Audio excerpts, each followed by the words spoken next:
कृष्णाय वासुदेवाय हरये परमात्मने प्रणतक्लेशनाशाय गोविंदाय नमो नमः। ओम श्री कृष्णाय नमः। पिछले अध्याय में हमने देखा कि कुरुक्षेत्र के मैदान में अर्जुन अपने ही स्वजनों को, गुरुओं को और मित्रों को सामने देखकर शोक से भर गए। उनके हाथ कांपने लगे, आंखों से आंसू बहने लगे और उन्होंने अपना गांडीव धनुष नीचे रख दिया था। उन्होंने श्री कृष्ण से कहा, मैं ये युद्ध नहीं कर सकता।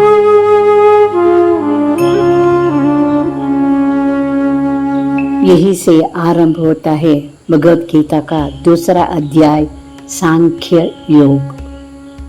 ये केवल अर्जुन के लिए नहीं बल्कि प्रत्येक उस व्यक्ति के लिए जो जीवन में कभी न कभी निराश, भ्रमित और दुखी हो जाता है।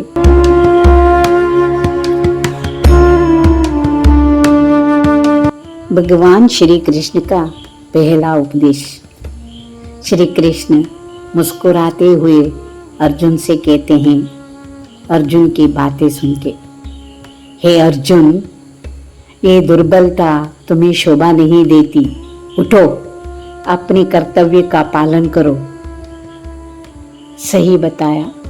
जब मन दुख में डूब जाता है तब हमें किसी ऐसे मार्गदर्शक की आवश्यकता होती है जो हमें हमारी शक्ति का स्मरण कराए। श्री कृष्ण वही गुरु है। क्या कहते हैं?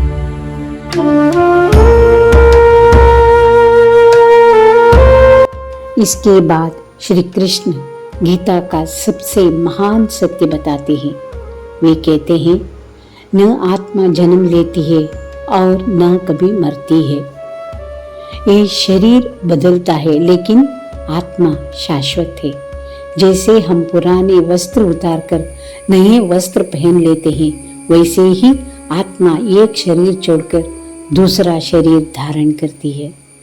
इसलिए मृत्यु केवल शरीर की होती है, आत्मा की नहीं।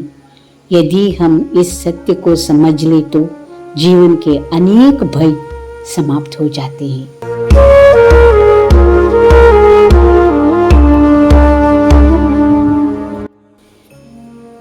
आगे श्री कृष्ण कहते हैं, सुख और दुख दोनों अतीत हैं। सुख और दुख, लाभ और हानि, जीत और हार, ये सब जीवन में आते जाते रहते हैं।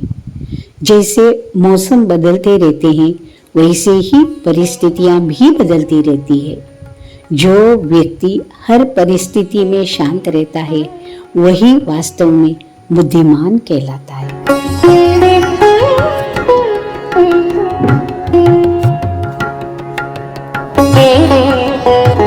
कृष्ण और ये भी बताते हैं आगे, अपना कर्तव्य निभाओ।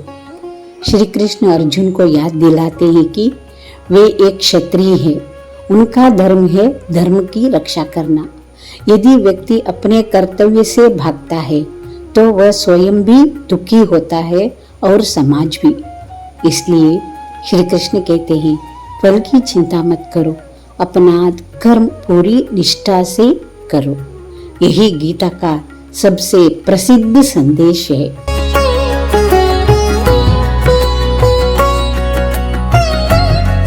हम अक्सर किसी काम को इसलिए करते हैं क्योंकि हमें उसके बदले कुछ चाहिए, लेकिन कृष्ण सिखाते हैं काम भगवान को समर्पित करके करो। यदि सफलता मिले तो अहंकार मत करो, यदि असफलता मिले तो निराश मत हो। दोनों स्थितियों में मन शांत रहे, यही योग है।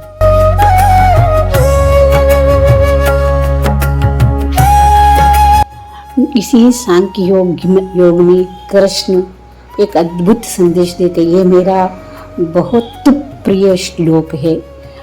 भगवान श्री कृष्ण मन की एक गहरा सच्चाई बताते हैं।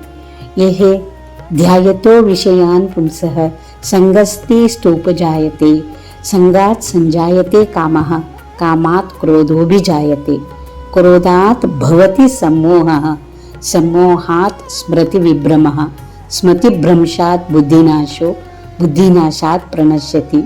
इसका अर्थ है, भगवान कहते हैं जब मनुष्य बार बार विषयों का चिंतन करता है तो उन विषयों से उसका लगाव हो जाता है। लगाव से इच्छा जन्म लेती है, इच्छा पूरी न हो क्रोध उत्पन्न होता है, क्रोध से मनुष्य की विवेक ठक जाता है, विवेक ठक जाने पर सही और गलत का ज्ञान खो जाता है।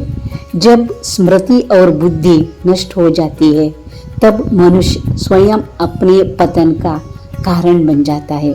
इसलिए भगवान श्री कृष्ण कहते हैं कि मन को इंद्रियों का दास नहीं बल्कि भगवान का सेवक बनाओ।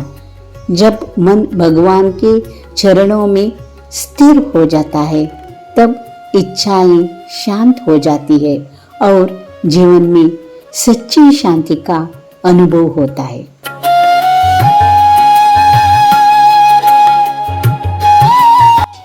अर्जुन थोड़ा विचलित हो जाता है। वो पूछते हैं, हे कृष्ण, स्थिर बुद्धि वाला व्यक्ति कैसे होता है? श्री कृष्ण उत्तर देते हैं, जो व्यक्ति अपनी इच्छाओं पर नियंत्रण रखता है, जो क्रोध, लोभ और मोह से ऊपर उठ जाता है, जो प्रशंसा और निंदा में समान रहता है, जिसका मन भगवान में स्थिर रहता है, वही स्थित प्रज्ञ कहलाता है। ऐसा व्यक्ति बाहर की परिस्थितियों से नहीं, भीतर की शांति से जीता है।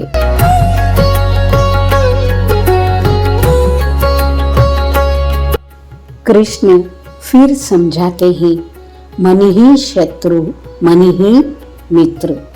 जब मन इंद्रियों के पीछे भागता है तब अशांति उत्पन्न होती है। इच्छा से आसक्ति पैदा होती है, आसक्ति से क्रोध जन्म लेता है, क्रोध से विवेक नष्ट हो जाता है और विवेक नष्ट होने पर मनुष्य पतन की ओर चला जाता है। इसलिए मन को भगवान की ओर लगाना ही सबसे बड़ा साधन है।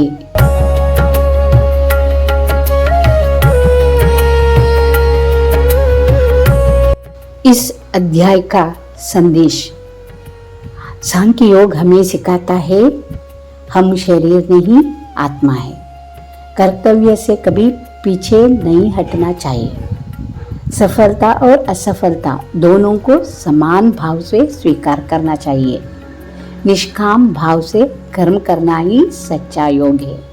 जिसका मन भगवान में स्थिर हो जाता है वही सच्ची शांति प्राप्त करता है।